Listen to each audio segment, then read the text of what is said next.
endurance character to see who is freshest. We at B4Plastic, so I'm Stefan de Wildeman, director and founder of the company. And together with the 15 colleagues nowadays, we are together B4Plastics. We strongly believe in the need for a paradigm shift in the plastics industry, and that is why we exist.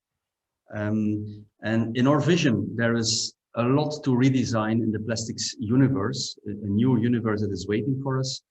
And we have been saying for years that we do that by striking the best balance between functionality, ecology, and costs to push the old fossil plastics industry towards a new plastics economy. In the meantime, we are also partially proving that we can do that, and there will be some examples. So that leads to our mission. We have a mission as a polymer architecture company, I think one in the first in the world that call themselves polymer architects. And this allows us to catalyze the introduction of novel biomaterials much faster and much more accurate than any other company, we believe, at this moment, and to grow them from niche to dominant bulk applications. The word niche is very important here because that's part of our strategy. So the problem is here reflected from the mainly microplastics problem, but there is, of course, a lot of problems with plastics, and we see that at the moment we have a customer pipeline of leads that we have just accumulating to 67 active leads that are in a kind of a waiting room. So it's unbelievable how much is going on in the whole plastic world nowadays. So what is then the solution? Why would we do anything else than any other company? Of course, that is in the center of this presentation. You see that there is a talk about unique building blocks and then polymers. And that's exactly where we position ourselves. If you would see my two legs now, I'm standing on, one leg is standing on the building block side and one on the polymer side. And that's who we are. And with our left hand, we can look to what sources, raw materials, as local and renewable, we see achievable to make building blocks, to understand which ones to make, to convert them in novel polymer backbones. And with our right hands, we reach out to novel functionalities, novel balances between functionality, cost, and ecology, which translate in our technology platforms, 4Plastic, trigger, rubber, and low energy plastics. And we also serve the plastics community and industry with very customized new plastic grades. So here are the four living plastic platforms that we are controlling better and better. And I will dive into it in more detail. There is, of course, a lot of projects that support these platforms. We had the project Vibriscar, a BBI, Bio-Based Industries project that is finished. As a scale-up, it's also important to finish projects. Smartbox is another one. And to focus on 4Plastics, and I have some here, if you can see me. What I'm holding here in my hand is the strongest filament on the planet today that is still degradable. And you can do a lot of things with it. So if you see my mouse, it goes into fibers, yarns, articles, textiles. We are in another challenge in a competition for novel fishing gear. So to produce the first biodegradable fishing gear. To eat ecological fish in the end, right? The durability is high to extreme. And we also, important to say, we have our first launching customer for this product. It's for a monofilament product. It's a worldwide brand. We have a lot of brand owners that try out our products nowadays. And the product is ordered in 100 tons, sorry, it's still Friday evening, in 100 tons in 2023. So we are over the point, a dream point of a scale-up where the customers are really tapping into the technology. That's to give reasoning behind what 4Plastics is about. It's tapping into the market of nylons, typically, which is a 42+ billion euro market. Nylons are also strong, but they are non-degradable. So we add an ecological function to it, also being to some extent bio-based, which is not the case for instance, polyamide 6. So we add those ecological features, bio-based and biodegradability. And we keep up tensile strength, modulus, and so on. Functionality remains intact, even is sometimes outperforming at a cost which is at this moment slightly higher, but that is not at all a problem for the adopting companies, but which has the outlook to even drop below the fossil incumbents in typically some 9 years from now. In the same way, you find a lot of information about trigger plastics and rubber plastics. I also have here rubber plastic with me. It's the first rubber in the world that is really degradable. So I have to keep it here in front of me. So there's a whole thing to say about that platform also. But this is an investor slide, and we are in the first capital round, and we will settle the deal before Christmas. It's going very well. The European Commission might become one of our shareholders, so it's also played at a special level. I think we are the 4th Belgian technology scale-up since 2015 that is brought in front of the European Investment Bank for a shareholder discussion. And that is because our pipeline here is conservatively speaking, is in 2023, this first customer taps into the B4Plastics family, and then about 1 year later, we are with big cosmetic brands nowadays. We expect that trigger plastics will follow the same trend, and we expect both platforms to grow to 10 million euros, so together 20+ million euro in only 4 or 5 years from now. But if you can see also the right-hand side, we anticipate that the sales and the serviceable obtainable market can easily go to €500 million. So depending on where we talk, we are actually on the way potentially to become one of the first unicorn bioplastics companies in the world. At least that is inside part of our ambition.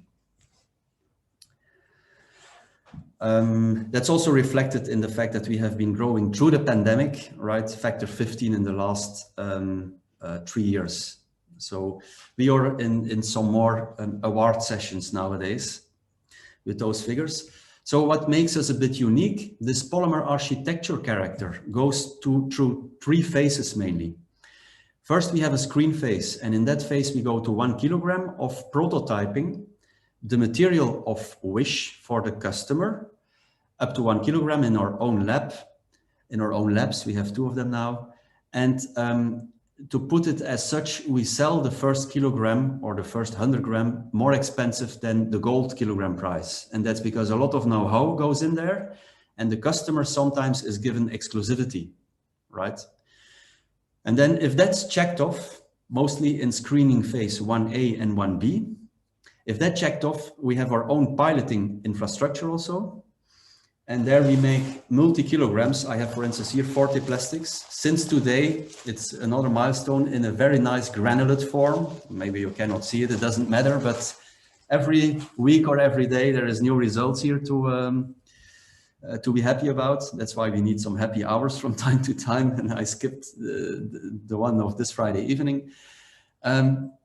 And that's where we do the scaling. That's very important because the unique materials, we see a big gap in the world of materials between academic research and full-fledged industrial implementation.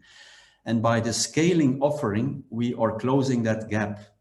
We will have the mentor officially we will have a new mentor, and he's advisor to IMEC, and he sees even IMEC character in what we do, being fast and accurate in the development phase.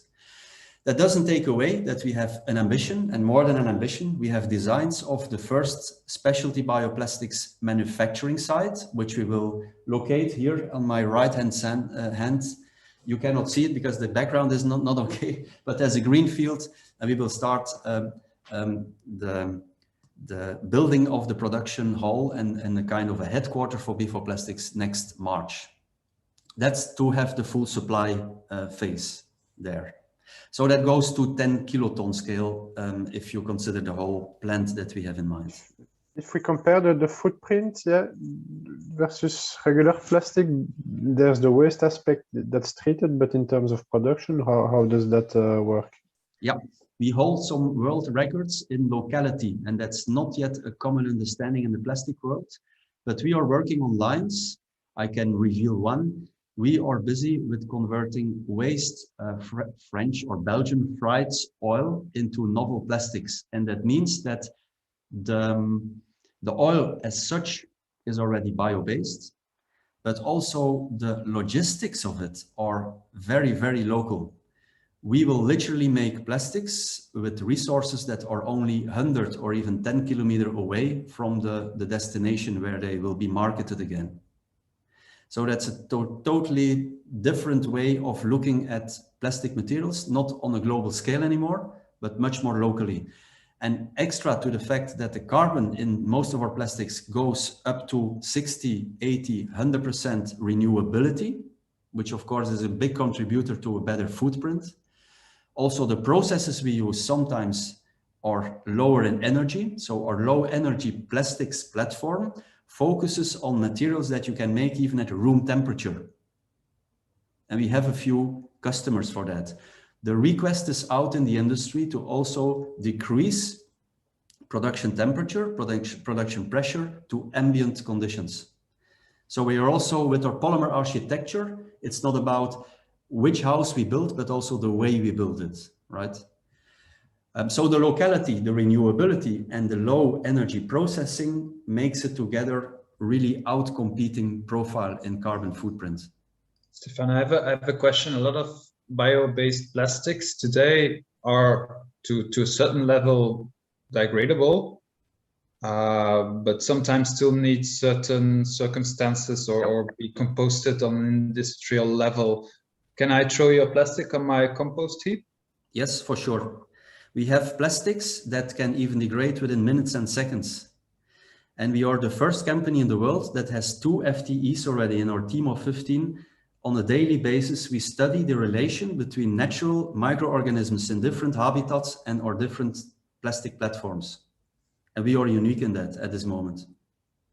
Okay, thank you. So from all what I've been saying, I think it's also clear that that we are very close to 5 of the 8 Green Deal targets at the right-hand hand, and also the sustainability, the Sustainable Development Goals are adding up in everything that we are doing. By the way, that has also been an asset when we were in this very competitive pitch for the European Innovation Council, that they have been seeing that we have been so close to the Green Deal targets with a lot of what we are doing.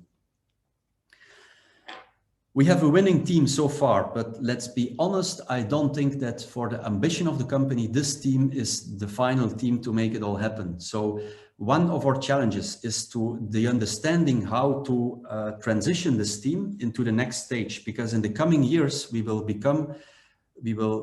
transition from a pure, fast and accurate development company into partially also a supply company.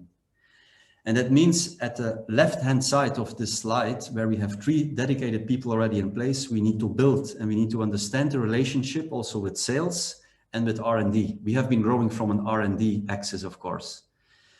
And that's also our question. In this award, we understand that BrightWolves could mean a lot to us for mentoring us in how to optimally make a team ready for the next steps that we have so well in place now. We have already a lot. We are also doing an in-house HR exercise at the moment with an external company.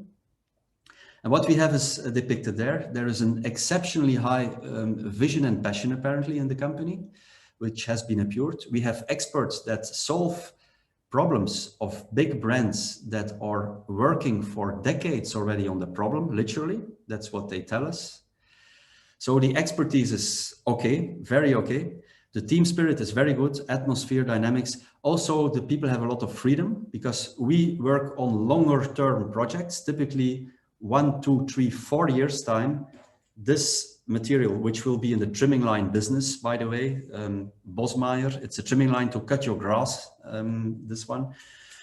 That's a project that started in 2019, and you hear me say this will be on the market in 2023. So this is a cycle of 4 years that we have to run. That means that people need also a certain freedom, of course, with intermediate milestones. And the fact that they are free to do what they think about is one of the positive comments that we get. What we still need is much more organization, much more structure, role division, workload management, more formal lines and information communication. One of the formal things we installed was SAP Business One very early on to prepare ourselves for a growth that continues like this. But it also means that the team should be plugged and should be formed into such structures. So I think that's the biggest challenge for now. But we are confident, of course. But that might be a relationship to BrightWolves. Yeah, very clear. No, indeed. Yeah. Stefan, sorry to interrupt you. The 15 minutes are over for the pitch. So maybe if you want to make a last point before the end. Yeah.